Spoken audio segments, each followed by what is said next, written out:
Hey hello everyone, welcome to my YouTube channel. ಇವತ್ತು ನಾನು ತುಂಬ ಖುಷಿಯಲ್ಲಿದ್ದೇನೆ. ಯಾಕೆ ಖುಷಿಯಲ್ಲಿದ್ದೇನೆ ಅಂತ ತಿಳ್ಕೊಳ್ಳಿ ಕ್ಯೂರಿಯಾಸಿಟಿ ಇದೆನಾ?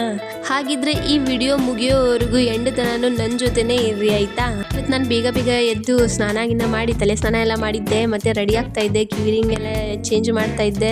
ನನಗೆ ನಿನ್ನೆ ನೈಟಿಂದನೂ ಬರೇ ತಲೆಯಲ್ಲಿ ಅದೇ, ಮಲ್ಕೊಳ್ಳೋದಕ್ಕಿಂತ ನನಗೆ ತಲೆಯಲ್ಲಿ ಬಂದಿದ್ದದೆ. ಏನು ಹಾಕೋಬೇಕು, ಯಾವ ಡ್ರೆಸ್ ತೊಗೊಂಡು ಹೋಗ್ಬೇಕು, ಏನು ಮಾಡಬೇಕು, ಯಾವ ಪ್ಯಾಂಟ್ ತೊಗೊಂಡೋಗ್ಲಿ, ಯಾವ ಟಿ ಶರ್ಟ್ ತೊಗೊಂಡ್ಲಿ, ಯಾವ ಟಾಪ್ ತೊಗೊಂಡೋಗ್ಲಿ, ಏನು ಹಚ್ಕೋಬೇಕು, ಅಲ್ಲಿ ಹೋಗಿ ಯಾವ ಥರ ರೆಡಿ ಆಗಬೇಕು, ಬರೀ ಅದೇ ಥರ ತಲೆಯಲ್ಲಿ ಅದೇ ಬರ್ತಾಯಿತ್ತು. ನಿದ್ದೆನೇ ಬರ್ತಾ ಇಲ್ಲಾಗಿತ್ತು ನನಗೆ, ಆ ಥರ ಆಗ್ತಾಯಿತ್ತು. ಅದು ಖುಷಿನೇ ಬೇರೆ ಗೊತ್ತಾ. ನಾವು ಎಲ್ಲಾದರೂ ಹೋದರೆ ಅದು ಏನು ಹಾಕೋಬೇಕು ಅನ್ನೋದು ಆ ಖುಷಿನೇ ಬೇರೆ. ಸ್ವಲ್ಪ ನಂಗೆ ಇಡೀ ನೈಟ್ ನಿದ್ದೆನೇ ಬಂದಿಲ್ಲ ಆ ಖುಷಿಗೆ, ಗೊತ್ತಾ? ಇದೆಲ್ಲ ಫೀಲ್ ನಾನು ಅಷ್ಟೇ ಮಾಡ್ಕೊಳ್ತಾ ಇದ್ದೇನಾ? ನೀವೆಲ್ಲಾದರೂ ಹೋದರೆ ನಿಮಗೂ ಹಾಗೆ ಆಗ್ತದೆ? ನಂಗೆ ಕಮೆಂಟ್ ಮಾಡಿ ಹೇಳಿ, ಆಯಿತಾ? ನಂಗೆ ಏನೋ ಒಂಥರ ಎಕ್ಸೈಟ್ಮೆಂಟ್ ತುಂಬ ಆಗ್ತಾ ಇದೆ. ರೂಮ್ಮೇಟ್ಸ್ ಎಲ್ಲ ಏನು ಇವತ್ತು ತುಂಬ ಖುಷಿಯಲ್ಲಿದ್ದೀಯಾ, ಹಾಗೆ ಹೀಗೆ ಕೇಳ್ತಾ ಇದ್ರು. ನಂಗೆ ಅದೇ ಏನೋ ಒಂಥರ ತುಂಬ ಚಲೋ ಅನ್ನಿಸ್ತಾ ಇತ್ತು. ಯಾಕಂದರೆ ನಾನು ನಿನ್ನೆ ನೈಟಿಂದನೂ ಪ್ರಿಪೇರ್ ಆಗ್ತಾ ಇದ್ದೇನೆ. ನನ್ನ ಕಬಾರ್ಡಲ್ಲಿ ಒಂದು ಸಾಮಾನು ಎಲ್ಲಾಗಿತ್ತು. ನಾನು ಡೈಲಿ ಯೂಸಿಗೆ ರೆಡಿ ಆಗೋ ಸಾಮಾನು ಒಂದು ಎಲ್ಲಾಗಿತ್ತು. ಎಲ್ಲ ತೆಗ್ದು ಹೊರಗಡೆ ಇಟ್ಟಿದೆ. ಅಂದರೆ ಯಾವ್ದು ತೊಗೊಂಡೋಗ್ಲಿ, ಯಾವ್ದು ಬಿಡಲಿ, ಆ ಥರ ಇದಾಗ್ತೈತೆ. ಎಲ್ಲದಕ್ಕೂ ಚಾಯ್ಸ್ ಮಾಡ್ತಾಯಿದ್ದೆ. ನಾನು ಚಾಯ್ಸ್ ಮಾಡಿದ್ರು ನಮ್ಮ ರೂಮೆಂಟಿಗೆ ಇಷ್ಟ ಆಗ್ತಾ ಇಲ್ಲಾಗಿತ್ತು, ಅವ್ರು ಚಾಯ್ಸ್ ಮಾಡಿದ್ದು ನನಗೆ ಇಷ್ಟ ಆಗ್ತಾ ಇಲ್ಲಾಗಿತ್ತು. ಆ ಥರ ಏನೋ ಒಂಥರ ಇದು ತೊಗೊಂಡೋಗ್ಲಿ ಎಲ್ಲ ಐರನ್ ಎಲ್ಲ ಮಾಡಿ ನಾನು ಪ್ಯಾಕ್ ಮಾಡ್ತಾಯಿದ್ದೆ. ಆಮೇಲೆ ಬಟ್ಟೆ ಕೂಡಿ ಇಡ್ತಾಯಿದ್ದೆ. ಆಲ್ರೆಡಿ ನಾನು ಜಾತ್ರೆನೂ ಮಾಡಿ ಬಂದಿದ್ದೆ. ಜಾತ್ರೆ ಅಂದರೆ ಅಲ್ಲಿ ಬಿಜಾಪುರಲ್ಲಿ ಜಾತ್ರೆ ಇತ್ತು. ಸೊ ಅಲ್ಲಿ ನಾನು ತುಂಬ ಸಾಮಾನೆಲ್ಲ ತೊಗೊಬಂದಿದ್ದೆ ಮನೆಗೆ ತೊಗೊಂಡು ಹೋಗ್ಬೇಕಂತ. ಅದೆಲ್ಲ ಎಲ್ಲಿ ಹಾಕ್ಬೇಕಂತಾನೆ ನನಗೆ ಏನೂ ತಲೆಯಲ್ಲಿ ಸರಿ ಯೂಸೇ ಆಗ್ತಾ ಇಲ್ಲಾಗಿತ್ತು ನಂದು. ಆ ಥರ ಖುಷಿಯಲ್ಲಿದ್ದೆ ನಾನು. ನಂಗೆ ಯಾವಾಗಲೂ ಏನೋ ಒಂಥರ ನಂಗೆ ಮನೆಗೆ ಹೋಗ್ತಾ ಇದ್ದೇನೆಂದರೆ ತುಂಬ ಖುಷಿ ಆಗ್ತದೆ, ಗೊತ್ತಾ? ಮತ್ತು ನಾನು ಟೆಡಿ ಬೇರ್ ಎಲ್ಲ ನಾನು ಕಾಟ್ ಮೇಲೆ ಇಡ್ತೀನಿ. ಅದು ನಾನು ಮನೆಗೆ ಹೋಗೋ ಟೈಮಲ್ಲೆಲ್ಲ ತೆಗೆದು ಕಬಾರ್ಡಲ್ಲಿ ಇಡ್ತೇನೆ. ಅದೆಲ್ಲ ಹೋಗಲಿ ಬಿಡಿ, ನನಗೆ ಈಗ ದೊಡ್ಡ ಪ್ರಾಬ್ಲಮ್ ಇರೋದಂದರೆ ತಲೆದು. ಯಾಕಂದರೆ ತಲೆ ಒಣಗಿಲ್ಲ, ಮತ್ತು ನಾನು ಲಾಂಗ್ ಟ್ರಾವೆಲ್ ಮಾಡಬೇಕು, ತುಂಬ ದೂರ ಹೋಗಬೇಕಲ್ಲ. ಬಸ್ಸಲ್ಲೆಲ್ಲ ತಲೆ ಹೀಗೆ ಬಿಟ್ಕೊಂಡು ಹೋದರೆ ತುಂಬ ಕಷ್ಟ ಆಗ್ತದೆ ನನಗೆ. ಸೊ ಇವತ್ತು ನಂಗೆ ಲೇಟ್ ಆಗಿತ್ತು ಊರಿಗೆ ಹೋಗ್ಲಿಕ್ಕಂತೂ. ಅಲ್ಲ ಹೋಗ್ಲಿಕ್ಕಂತೂ ಪಕ್ಕಾ ಲೇಟ್ ಆಗ್ತದೆ ಅನ್ನೋದಂತೂ ನಂಗೆ ಚೆನ್ನಾಗಿ ಗೊತ್ತಿತ್ತು. ಮತ್ತೆಂತ ಮಾಡ್ಲಿಕ್ಕೆ ಆಗ್ತದೆ, ತಲೆ ಅಂತೂ ಒಣಗಲ್ಲ ಅಂತ ಗೊತ್ತಿತ್ತು. ಸೊ ತಲೆ ಬಾಚ್ಕೊಂಡು ಹಾಗೆ ಬಾಚ್ಕೊಂಡು ಬಿಟ್ಟೆ ನಾನು. ತಲೆ ಅಂತೂ ಒಣಗಲ್ಲ ಅಂತ ಗೊತ್ತಿತ್ತು. ಆಲ್ರೆಡಿ ಟೈಮ್ ಅಂತೂ ಸಿಕ್ಕಾಪಟ್ಟೆ ಆಗಿತ್ತು.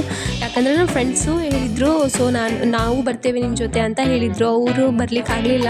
ಸೊ ಅದಕ್ಕೆ ನನಗೆ ಲೇಟ್ ಆಯ್ತು. ಇಲ್ಲಕ್ಕಿದ್ರೆ ನಾನು ಮಾರ್ನಿಂಗ್ 6 ಗಂಟೆ 7 ಗಂಟೆ ಸುಮಾರು ಅಂದರೆ ಬಸ್ ಹತ್ತು ಬಿಡ್ತೇನೆ. ಲೇಟ್ ಆಗಿಬಿಡ್ತದೆಲ್ಲ. ಹಾಗೆ ವಾಚ್ಗೆ ಹಾಕ್ಕೊಂಡು ಮತ್ತೆ ಇದ್ದಿದ್ರಲ್ಲೇ ಸ್ವಲ್ಪ ನೀಟ್ ಹೋಗ್ಬೇಕಲ್ಲ. ನಾನು ಯಾವಾಗಲೂ ಊರಿಗೆ ಹೋದ್ರೆ ಅಷ್ಟೊಂದು ಎಕ್ಸೈಟ್ಮೆಂಟಲ್ಲಿ ಇರೋದೇ ಇಲ್ಲ. ಬಟ್ ಈ ಟೈಮು ನಮ್ಮೂರಲ್ಲಿ ಸ್ವಲ್ಪ ಅದೆಲ್ಲ ಇವಾಗ ಹೇಳಲ್ಲ. ಯಾವುದಕ್ಕೆ ಊರಿಗೆ ಹೋಗ್ತಾ ಇದ್ದೇನೆ ಅಂತ ನೆಕ್ಸ್ಟ್ ವಿಡಿಯೋದಲ್ಲಿ ನೋಡಿ, ಆಯಿತಾ? ನೀವು ನಮ್ಮ ವಾರ್ಡನ್ ಮ್ಯಾಮ್ಗೆ ಲೀವ್ ಲೆಟರ್ ಬರೆದು ಕೊಟ್ಟು ಅಲ್ಲಿಂದ ಬಸ್ ಹತ್ತಿದೆ. ನಮ್ಮ ಯೂನಿವರ್ಸಿಟಿ ಬಸ್ ಅಂತೂ ಗೊತ್ತಿರೋದೇ, ಯಾವ ಟೈಮಿಗೆ ಹೋದರೂ ಅವೈಲೇಬಲ್ ಇದ್ದೇ ಇರ್ತದೆ ನಮಗೆ. ಬಸ್ ಅಂತೂ ಸ್ವಲ್ಪ ಖಾಲಿನೇ ಇತ್ತು. ಸೊ ಬೇಗ ಯೂನಿವರ್ಸಿಟಿಯಿಂದ ಹಳೆ ಬಸ್ ಸ್ಟ್ಯಾಂಡ್ ಟಿಕೆಟ್ ತೆಗೆಸ್ಕೊಂಡೆ. ನನ್ನ ಕೈಯಲ್ಲಿ ನೋಡಿದರೆ ಲಗೇಜ್ ಒಂದಿತ್ತು. ನನಗೆ ನನ್ನ ತಲೆಯಲ್ಲಿ ಬರೀ ಅದೇ ಚಿಂತೆ, ನಾನು ಯಾವಾಗ ಹೋಗಿ ಮುಟ್ತೇನೆ ಅನ್ನೋದು. ಯಾಕಂದರೆ ನಾನು ಅಷ್ಟೊಂದು ಕ್ಯಾಪೇಬಲ್ ಇಲ್ಲ. ನನ್ನ ಕೈಯಲ್ಲಿ ಒಂದು ಮತ್ತು ಬೆನ್ಮಲ್ಲೊಂದು ಎಲ್ಲ ಹೊತ್ಕೊಂಡು ಹೋಗುವಷ್ಟು ನಾನು ಕ್ಯಾಪೇಬಲ್ ಇಲ್ಲ. ಸೊ ನನಗೆ ಬರೀ ಅದೇ, ನಾನು ಯಾವಾಗ ಹೋಗಿ ಮುಟ್ತೇನೆ ಅನ್ನೋದೇ ನನ್ನ ತಲೆಯಲ್ಲಿತ್ತು. ಬಿಜಾಪುರ ಹಳೆ ಬಸ್ ಸ್ಟ್ಯಾಂಡಿಗೆ ಹೋಗಿ ಮುಟ್ಟಿದೆ ನಾನು. ಅಲ್ಲಿಂದ ನನಗೆ ಆಲ್ರೆಡಿ ಅಲ್ಲಿ ಬಿಜಾಪುರ ಹುಬ್ಳಿ ಬಸ್ ಅಂತೂ ಆಲ್ರೆಡಿ ಇತ್ತು. ಅಲ್ಲಿ ಹೋಗಿ ಕುತ್ಕೊಂಡೆ. ಅಂದರೆ ನಾನ್ ಸ್ಟಾಪ್ ಬಸ್ ಇತ್ತದು. ಆ ಬಸ್ಸಲ್ಲಿ ನೋಡಿದರೆ ಡ್ರೈವರ್ ಅಷ್ಟೇ ಇದ್ದರು, ಕಂಡಕ್ಟರ್ ಇಲ್ಲಾಗಿದ್ದರು. ಸೊ ಟಿಕೆಟು ಅವರೇ ತೊಗೊಳ್ತಾ ಇದ್ದು. ಟಿಕೆಟ್ ತೆಗೆಸ್ಕೊಂಡಾದ್ಮೇಲೆ ನಾನು ಸುಮ್ಮನೆ ಮೇಲ್ಗಡೆ ನಂದು ಲಗೇಜ್ ಇಟ್ಟು ಕೆಳಗಡೆ ಕುತ್ಕೊಂಡಿದ್ದೆ. ಎಂತ ಆಗಿತ್ತಂದರೆ, ಮೇಲ್ಗಡೆ ಲಗೇಜ್ ಎಲ್ಲ ಇಟ್ಟಿದ್ದೆ. ನನ್ನ ಜಾತ್ರೆಯಿಂದ ಸಣ್ಣ ಗ್ಲಾಸ್ ತೊಗೊಬಂದಿದ್ದೆ, ಮತ್ತು ಸ್ವಲ್ಪ ಡಬ್ಬೆ ಎಲ್ಲ ಏನೋ ಮನೆಗಂತಾನೆ ತೊಗೊಬಂದಿದ್ದೆ ನಾನು. ಅದೇ ಎಂತ ಆಗಿತ್ತಂದರೆ, ಮೇಲ್ಗಡೆ ಇಟ್ಟಿದ್ದೇನೆ. ನಾನು ಕೆಳಗಡೆ ಯಾವಾಗಲೂ ನಾನು ಟ್ರಾವೆಲ್ ಮಾಡಿದಾಗ ನನಗೆ ನಿದ್ದೆ ಒಂಚೂರು ಸ್ವಲ್ಪ ಜಾಸ್ತಿನೇ ಬರ್ತದೆ. ಅದು ಗ್ಲಾಸಸ್ ಎಲ್ಲ ಸೌಂಡ್ ಬರ್ತಾ ಇತ್ತು. ಇದು ರಸ್ತೆಯಲ್ಲಿ ಹಂಪು ಬರ್ತದೆ ಅಲ್ಲ, ಸೊ ಆ ಟೈಮಲ್ಲಿ ಹಂಪು ಬಂದಾಗ ಬಸ್ ಸ್ವಲ್ಪ ಶೇಕ್ ಆಗ್ತದೆ. ಅದು ಆ ಟೈಮಲ್ಲಿಲ್ಲ, ಗ್ಲಾಸ್ ಶೇಕ್ ಆಗ್ತಾ ಇತ್ತು. ನನಗೆ ಸೌಂಡ್ ಬರ್ತಾ ಇತ್ತು. ನಾನು ನಿದ್ದೆಯಲ್ಲಿದ್ದೇನೆ, ಮತ್ತು ಆ ಗ್ಲಾಸ್ ಸೌಂಡ್ ಬರ್ತಾ ಇದ್ದೆ. ಗ್ಲಾಸ್ ಹೇಗೆ ಸೌಂಡ್ ಬರ್ತಾ ಇದೆಯಲ್ಲ, ನನ್ನ ಎದೆ ಹಾಗೆ ಬಡಿತಾ ಇದೆ. ಮಾಡ್ಬೇಕಂತಾನೆ ಗೊತ್ತಾಗ್ತಾ ಇಲ್ಲಾಗಿತ್ತು. ಅದೆಲ್ಲ ಇರೋದೇ, ಅದೆಲ್ಲ ಹೋಗ್ಲಿ ಬಿಡಿ. ಈ ಕಡೆ ನೀರು ನೋಡಿ ಅಂತ ಸಖತ್ತಾಗಿ ಕಾಣಿಸ್ತಾ ಇದೆ. ಫೈನಲಿ ನಾನು ಹುಬ್ಳಿಗೆ ಬಂದು ಮುಟ್ಟಿದ್ದೆ. ಹುಬ್ಳಿಯಲ್ಲಿ ಹಳೆ ಬಸ್ ಸ್ಟ್ಯಾಂಡು, ಹೊಸ bus stand, Gokul bus stand, Chigari bus stand ಮತ್ತು ಹುಸೂರು ಬಸ್ ಸ್ಟ್ಯಾಂಡು, ಸಿಕ್ಕಾಬಟ್ಟೆ ಒಂದು 3-4 ಬಸ್ ಸ್ಟ್ಯಾಂಡ್ಸ್ ಇದೆ. ಬಟ್ ನನಗೆ ಹೋಗಬೇಕಾಗಿದ್ದು ಗೋಕುಲ್ ಬಸ್ ಸ್ಟ್ಯಾಂಡಿಗೆ. ನಾನೀಗ ಹುಬ್ಳಿ ಬಸ್ ಹತ್ತಿರೋದು, ಅದು ಗೋಕುಲ್ ಬಸ್ ಸ್ಟ್ಯಾಂಡಿಗೆ ಹೋಗಲ್ಲ, ಹಳೆ ಬಸ್ ಸ್ಟ್ಯಾಂಡಲ್ಲೇ ಇಳಿಬೇಕಾಗಿತ್ತು. ನಾ ಅಲ್ಲಿಂದ ಇಳಿದು ಹಳೆ ಬಸ್ ಸ್ಟ್ಯಾಂಡಿಂದ ಮತ್ತು ಗೋಕುಲ್ ಬಸ್ ಸ್ಟ್ಯಾಂಡಿಗೆ ಮತ್ತೊಂದು ಬಸ್ ಹತ್ತಬೇಕಾಗಿತ್ತು. ಸೊ ಅಲ್ಲಿ ನಾನು ಹತ್ತಿದೆ. ನಮ್ಮ ಹುಬ್ಳಿಯಲ್ಲಂತೂ ಯಾವಾಗ ನೋಡಿದ್ರೂ ಟ್ರಾಫಿಕ್ ಜಾಮ್ ಇದ್ದೇ ಇರ್ತದೆ. ನೋಡಿ ಈ ಕಡೆ ಟ್ರಾಫಿಕ್ ಜಾಮ್ ಎಷ್ಟಾಗಿದೆ ಅಂತ. ಹುಬ್ಳಿಯಲ್ಲಿ ಅದೆಲ್ಲ ಎಂಥ ಹೊಸ ವಿಚಾರೇನಲ್ಲ ಬಿಡಿ. ಫೈನಲಿ ನಾನು ಮುನ್ಗೋಡಿಗೆ ಬರಲಿಕ್ಕೆ ಶಿರ್ಸಿ ಹುಬ್ಳಿ ಬಸ್ ಹತ್ತಿದೆ. ಬಸ್ಸಲ್ಲಿ ಕುತ್ಕೊಂಡಿದ್ದೆ. ನನಗೆ ಸಣ್ಣ ಪಾಪು ನನಗೆ ನೋಡ್ತಾ ಇತ್ತು, ಪದೇ ಪದೇ ನನಗೆ ನೋಡ್ತಾ ಇತ್ತು. ನಾನು ಕಣ್ಣು ಹೊಡೆದೆ, ಅವಳು ಕೂಡ ಕಣ್ಣು ಹೊಡಿತಾಳೆ ನನಗೆ. ಮತ್ತು ನನ್ನ ಮುಖ ಎಲ್ಲ ಹಿಂಗೆ ಮಾಡಿದ್ರೆ ನನಗೂ ಅದೇ ಥರ ಮುಖ ಮಾಡ್ತಾಯಿದ್ಳು. ಅವಳು ಒಂಚೂರು ತುಂಬ ಕ್ಯೂಟ್ ಇದ್ಲು. ಹಾಗೆ ನಾನು ಹೇಗೆ ಮಾಡ್ತೇನಲ್ಲ ಆ ಥರ ರಿಯಾಕ್ಷನ್ ಕೊಡ್ತಾಯಿದ್ಲು ಅವಳು. ಮತ್ತು ಅವಳ ಜೊತೆ ಹಾಗೆ ಮಾತಾಡ್ಕೊತ, ಅವಳು ಅಂದರೆ ನಮ್ಮ ಲ್ಯಾಂಗ್ವೇಜ್ ಇದ್ದವರೇ ಇದ್ದರು ಅವರು. ಸೊ ಅವ್ರ ಜೊತೆ ಮಾತಾಡ್ಕೊತ ಮುನ್ಗೋಡಿಗೆ ಬಂದು ಮುಟ್ಟಿದೆ ನಾನು. ಅವಳು ಹೇಗೆ ಮಾಡ್ತಾಳೆ ನೋಡಿ ಆಯಿತಾ ನೀವು. ಬಸ್ಸಲ್ಲಿ ಕಂಡಕ್ಟರ್ ಬಂದು ಮುನ್ಗೋಡ್ ಟಿಕೆಟ್ ತೆಗೆಸ್ಕೊಂಡೆ. ಮುನ್ಗೋಡ್ ಹೋಗ್ಲಿಕ್ಕೆ ನಾನಂತೂ ತುಂಬ ಎಕ್ಸೈಟ್ಮೆಂಟಲ್ಲಿದ್ದೇನೆ. ನಾನು ಊರಿಗೆ ಹೋಗಿ ಮುಟ್ಲಿಕ್ಕೆ ಜಸ್ಟ್ 1 ಅವರ್ ಬಾಕಿ ಇತ್ತು ಗೊತ್ತಾ.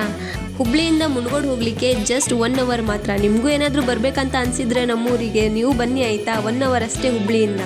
ಥರ್ಡ್ಸಲ್ಲಿ ಇದ್ದಾಗಲೇ ಮಾಡ್ಲಿಕ್ಕೆ ಬಾ ಅಂತ ಹೇಳಿ ನಾನು ಕಾಲ್ ಮಾಡಿದ್ದೆ. ಸೊ ನಮ್ಮ ಪಪ್ಪ ಆಲ್ರೆಡಿ ಮುನ್ಗೋಡ್ ಬಸ್ ಸ್ಟ್ಯಾಂಡಲ್ಲಿ ನನ್ನ ವೇಟ್ ಮಾಡ್ತಾಯಿದ್ರು. ಇಳಿದ ತಕ್ಷಣವೇ ನಮ್ಮ ಪಪ್ಪ ಬೈಕ್ ತೊಗೊಬಂದಿದ್ರು. ಇಬ್ಬರು ಸೇರಿ ನಾವು ಊರಿಗೆ ಹೋಗ್ತಾ ಇದ್ವಿ. ಸೊ ಊರಿಗೆ ಹೋಗ್ತಾ ಇರುವಾಗ ನಮ್ಮ ಮುನ್ಗೋಡು ಇದೇ ಥರ ಇದೆ ನೋಡಿ. ನಿಮಗೂ ಏನಾದರೂ ಬರಬೇಕಂತ ಅನಿಸಿದ್ರೆ ಅಲ್ಲ ಬನ್ನಿ ಆಯಿತಾ. ನಮ್ಮೂರು ಜಾತ್ರೆ ಇದೆ, ಎಲ್ಲರೂ ಬನ್ನಿ, ಎಲ್ರಿಗೂ ಇನ್ವೈಟ್ ಮಾಡ್ತಾ ಇದ್ದೇನೆ, ನಮ್ಮ ಮನೆಗೆ ಬನ್ನಿ ಆಯಿತಾ.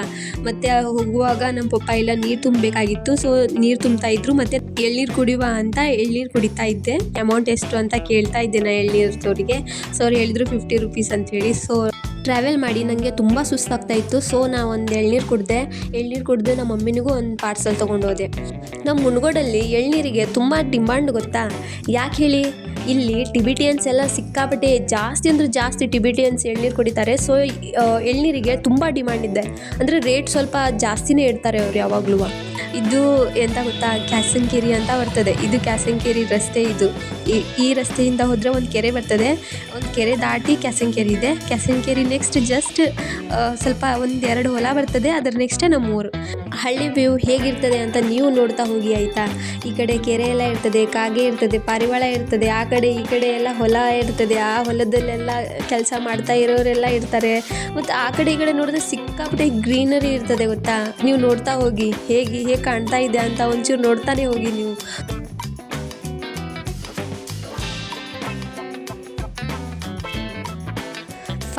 ಫೈನಲಿ ನಮ್ಮೂರು ತುಂಬ ಹತ್ತಿರದಲ್ಲೇ ಇದೆ. ಇಲ್ಲಿ ನೋಡಿ ಯಾರೋ ಕಟ್ಗೆ ತೊಗೊಂಡು ಹೋಗ್ತಾ ಇದ್ದಾರೆ ಅವ್ರ ಮನೆಗೆ. ಕಟ್ಟಿಗೆ ತುಂಬ ಇಂಪಾರ್ಟೆಂಟ್ ಗೊತ್ತಾ. ಇಲ್ಲಿ ಪ್ರತಿಯೊಬ್ಬರು ಮನೆಯಲ್ಲೂ ಒಲೆಗಳಿರ್ತವೆ. ಅಂದರೆ ಗ್ಯಾಸ್ ಇರ್ತದೆ, ಇವಾಗೆಲ್ಲ ಅಪ್ಡೇಟ್ ಆಗಿದ್ದಾರಲ್ಲ. ಸೊ ಗ್ಯಾಸ್ ಅಂತೂ ಇದ್ದೇ ಇರ್ತದೆ. ಬಟ್ ರೊಟ್ಟಿ ಎಲ್ಲ ಒಲೆ ಮೇಲೆ ಮಾಡ್ತಾರೆ ಗೊತ್ತಾ. ಪ್ರತಿಯೊಬ್ಬರು ಮನೆಯಲ್ಲೂ ಬೆಳಗ್ಗೆ ಮತ್ತು ಸಂಜೆ ಒಲೆ ಹಚ್ಚಲಿಲ್ಲ ಅಂದರೆ ಅದು ಮನೆಯೇ ಅಲ್ಲ ಆಯಿತಾ. ಎಲ್ಲರೂ ರೊಟ್ಟಿ ಬೆಳಗ್ಗೆ ಸಂಜೆ ಅಂದ್ರೆ ನಮ್ಮೂರಲ್ಲಂತೂ ಬೆಳಗ್ಗೆ ಸಂಜೆ ರೊಟ್ಟಿ ಇಲ್ಲ ಅಂದರೆ ಅದು ನಡೆಯೋದೇ ಇಲ್ಲ. ಬೆಳಗ್ಗೆ ಸಂಜೆ ರೊಟ್ಟಿ ನಾವು ತಿಂತೇವೆ. ಮತ್ತು ಫೈನಲಿ ನಮ್ಮ ಮನೆ ಅಂತೂ ಬಂತು.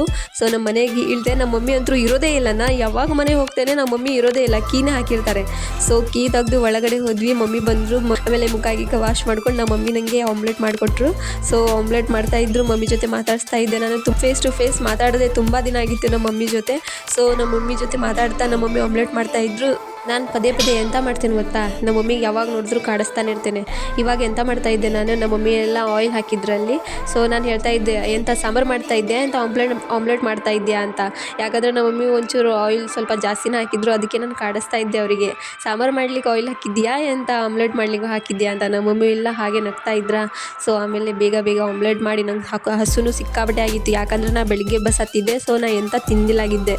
ಅದಕ್ಕೆ ನಂಗೆ ಹಸು ಸಿಕ್ಕಾಪಟ್ಟೆ ಆಗ್ತಾಯಿತ್ತು. ನಮ್ಮ ಮಮ್ಮಿ ಎಲ್ಲ ಬೇಗ ಆಮ್ಲೆಟ್ ಮಾಡಿ ರೊಟ್ಟಿ ಮೇಲೆ ಆಮ್ಲೆಟ್ ಹಾಕಿದ್ರು. ಮತ್ತು ಆಮ್ಲೆಟು ಸೊಪ್ಪು ರೊಟ್ಟಿ ಇದ್ರ ಜೊತೆ ಅಪ್ಪ ಎಂತ ಮಸ್ತ್ ಆಗ್ತಾಯಿತ್ತಂದ್ರೆ 3 ರೊಟ್ಟಿ ತಿಂದು ಶಿಸ್ತು ಮಲ್ಕೊಂಡಿದ್ದೆ ನಾನು. ಸಿಕ್ಕಾಪಟ್ಟೆ ತಲೆ ಒಂದು ಪೇನ್ ಆಗ್ತಾಯಿತ್ತು. ಎದ್ದು ಮ್ಯಾಚ್ ನೋಡ್ತಾ ಇದ್ವಿ. ನಾನು ಮತ್ತು ನಮ್ಮ ಪಪ್ಪ ಇಬ್ಬರು ಮ್ಯಾಚ್ ನೋಡ್ತಾ ಇದ್ವಿ.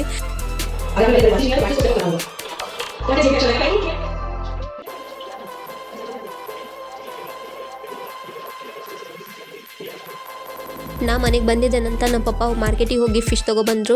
ನಮ್ಮ ಮಮ್ಮಿ ಫಿಶ್ ವಾಶ್ ಮಾಡಿ ಅಡುಗೆ. ನನಗೆ ಫಿಶ್ ಫ್ರೈ ಅಂದರೆ ತುಂಬ ಇಷ್ಟ. ಸೊ ನಮ್ಮ ಮಮ್ಮಿ ಎಲ್ಲ ಫಿಶ್ ಫ್ರೈ ಮಾಡಿ ಮತ್ತು ಸಾಂಬಾರು ಮಾಡಿದರು. ಫಿಶ್ ಫ್ರೈನೂ ಮಾಡಿದರು ಮತ್ತು ಸಾಂಬಾರು ಮಾಡಿದರು. ಮತ್ತು ಟೈಮ್ ಆಗಿತ್ತಲ್ಲ ಅದಕ್ಕೆ ಮಮ್ಮಿ ಎಲ್ಲ ನನಗೆ ಊಟ ಬಡಿಸ್ಕೊಂಡು ಊಟ ಮಾಡಿಸ್ತಾಯಿದ್ರು. ನಮ್ಮ ಮನೆಗೆ ಹೋದ್ರೆ ನಮ್ಮ ಮಮ್ಮಿನೇ ನಂಗೆ ಊಟ ಮಾಡಿಸ್ತಾರೆ. ಯಾಕಂದರೆ ನನಗೆ ನಮ್ಮ ಮಮ್ಮಿ ಕೈಯಿಂದ ಊಟ ಮಾಡೋದು ತುಂಬ ಚಲೋ ಅನ್ನಿಸ್ತದೆ. ಅದಕ್ಕೆ ಬೇಗ ಊಟ ಮಾಡಿ ಮ್ಯಾಚ್ ನೋಡಿಕೊಂಡು ನೈಟ್ ತುಂಬ ಆಗಿತ್ತಲ್ಲ ಅದಕ್ಕೆ ಮಲ್ಕೊಂಡ್ಬಿಟ್ವಿ. ನಿಮಗೇನಾದರೂ ನನ್ನ ಲೈಫ್ ಸ್ಟೈಲ್ ಇಷ್ಟ ಆದರೆ ಲೈಕ್ ಮಾಡಿ, ಶೇರ್ ಮಾಡಿ, ಕಮೆಂಟ್ ಮಾಡಿ ಮತ್ತು ಸಬ್ಸ್ಕ್ರೈಬ್ ಮಾಡಿ ಆಯಿತಾ. ಬಾಯ್ ಫ್ರೆಂಡ್ಸ್, ಸಿಗುವ ನೆಕ್ಸ್ಟ್ ವಿಡಿಯೋದಲ್ಲಿ.